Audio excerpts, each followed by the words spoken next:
Hai teman-teman, gue mau nanya satu hal sama lo. Lo pasti juga penasaran kan sama konten-konten kreator yang viral karena kontennya iseng. Dan aku sebagai konten kreator pemula pernah ngerasain gimana susahnya ngedit dari malam sampai dini hari. Dan itu menurut gue udah sesempurna mungkin cara gue ngedit dengan skill gue yang masih minim, dengan peralatan seadanya, dan cuman pakai aplikasi CapCut, diberi beberapa transisi, efek-efek sederhana kayak gitulah. Dan itu udah sebuah pencapaian yang setinggi-tingginya lah bagi gue konten kreator yang pemula. Tapi itu nggak booming, bener-bener kontennya itu nggak FYP kayak konten yang pernah aku buat iseng gitu. Kalian penasaran itu nggak sih? Aku juga penasaran. Dan di sini tujuannya aku nggak ngasih tips and trick, tapi apa? Tapi aku mau nanya, bener-bener nanya gitu.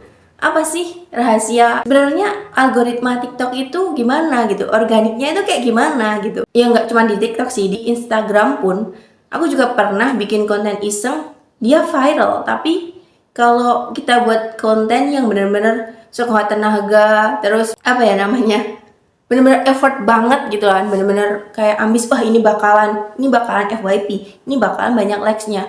Tapi ternyata zong banget, sedih banget kan kayak gitu. Udah nggak tidur beberapa jam demi konten, maksudnya demi menjanjikan video yang epic lah, estetik. Dari sini aku mulai mikir gitu, oh berarti mereka itu nggak butuh konten yang sempurna lah gitu, yang step by step, oh ini caranya harus kayak gini, harus kayak gini. Tapi asal lo nyampein, kalau lo seorang konten kreator yang menyajikan informasi secara edukatif, ya lo harus memiliki ciri khas tersendiri cara menyampaikan lo, terus materi yang lo bawakan, terus pembawaan lo itu juga gitu. Jadi intinya di sini adalah personal branding itu mempengaruhi banyak hal. Dan intinya lo harus punya personal branding yang benar-benar kuat, udah kuat dulu, dan benar-benar kamu itu udah punya value yang, oh lo konten kreator yang punya materi tentang ini gitu, dan itu ciri khas lo.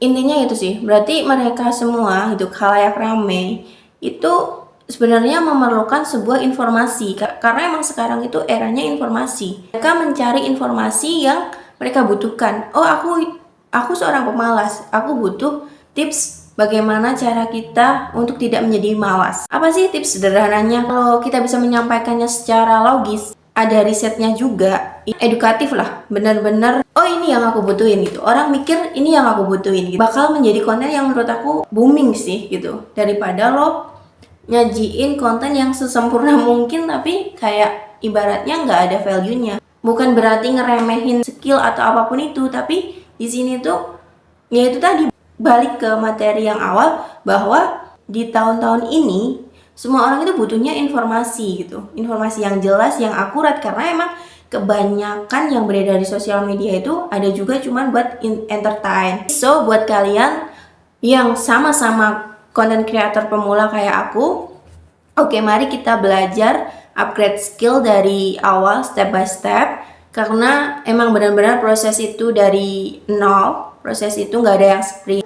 Aku paham, dan aku di posisi kalian, strugglingnya itu emang benar-benar luar biasa banget, dan mau nggak mau lo harus taklukin. Jadi enjoy the present moment, tetap lakukan yang terbaik, upgrade skill perlahan-lahan. Kamu harus percaya satu hal, bahwa setiap perubahan kecil, setiap perubahan yang berdampaknya mungkin 0,1% di diri lo, nanti dalam setahun bakal meningkat kok, gue yakin itu. Dan karena gue udah ngerasain perubahan itu gitu, aku berubah dari hari ke hari itu, walaupun emang impactnya kecil banget bagi hidup aku, tapi nanti di tahun pertama, tahun kedua, tahun ketiga, kita akan ngerasain dampak yang lebih besar dari itu. Karena sukses itu dibangun dari langkah kecil dan terkumpul menjadi langkah yang besar. Itu akan menghasilkan hasil yang secara ugal-ugalan, dan lo akan, oh Tuhan ini amazing banget. Dan tetap semangat, see you!